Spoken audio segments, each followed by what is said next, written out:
The video for March 28, 2017 is a question. Is there a two-tier NWO strategy?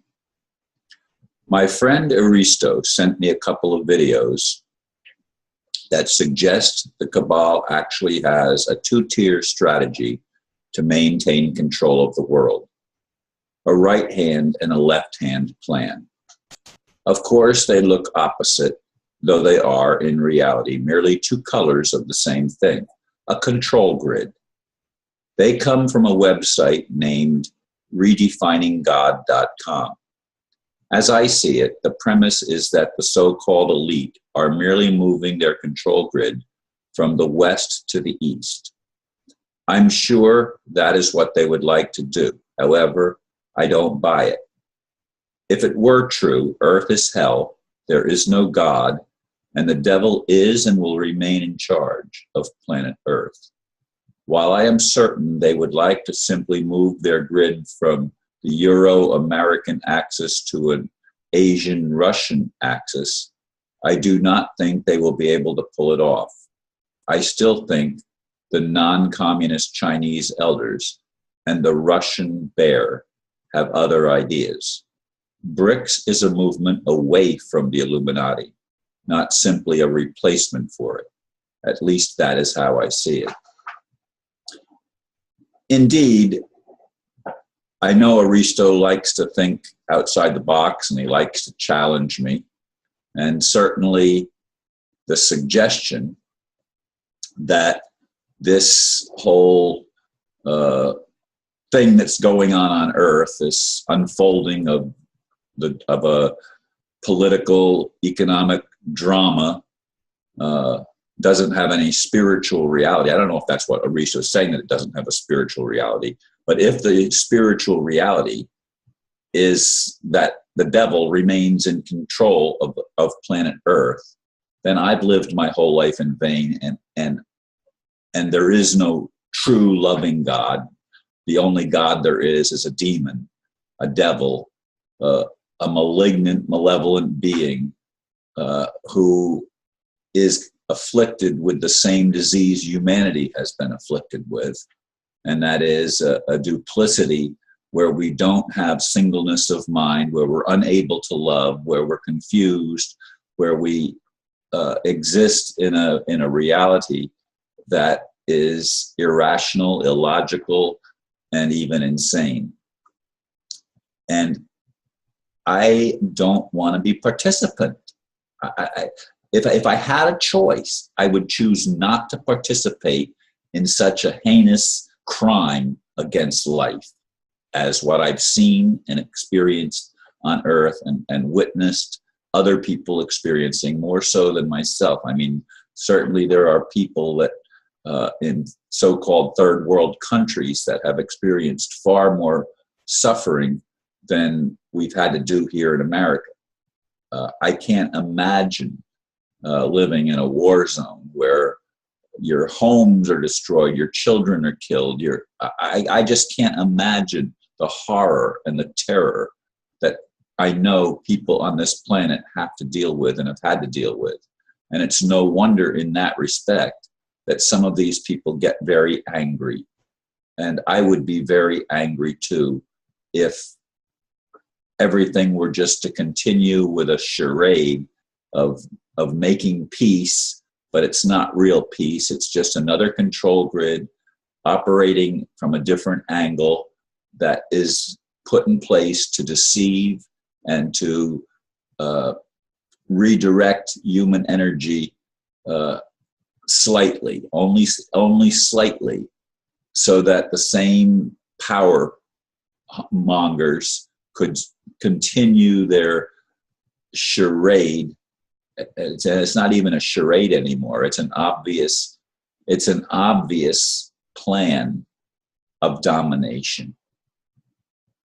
It's not rulership, it's domination. And I don't want any part of it. I'm sorry. I just cannot, I cannot even see my own life in such a in such a scenario that it is irrational. It doesn't resonate. As I said, I'd like to believe that the Chinese elders, and I don't mean the political rulership of the communist Chinese government, I mean the people behind the scenes in China, probably the ones that ended up, some of them anyway, moving to Taiwan.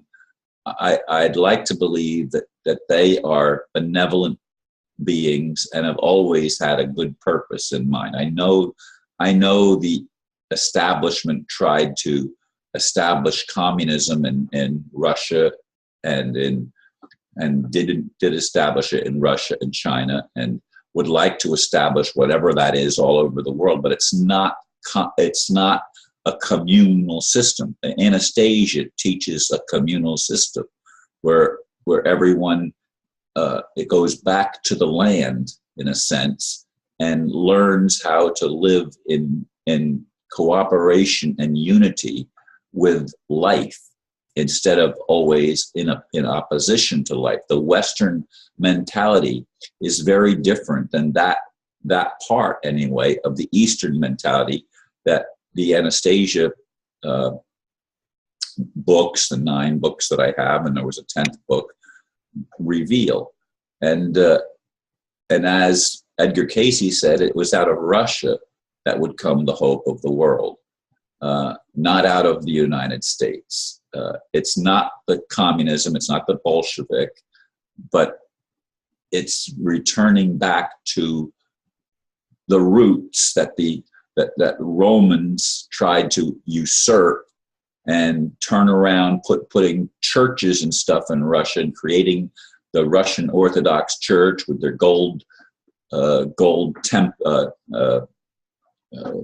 not temples, but the gold,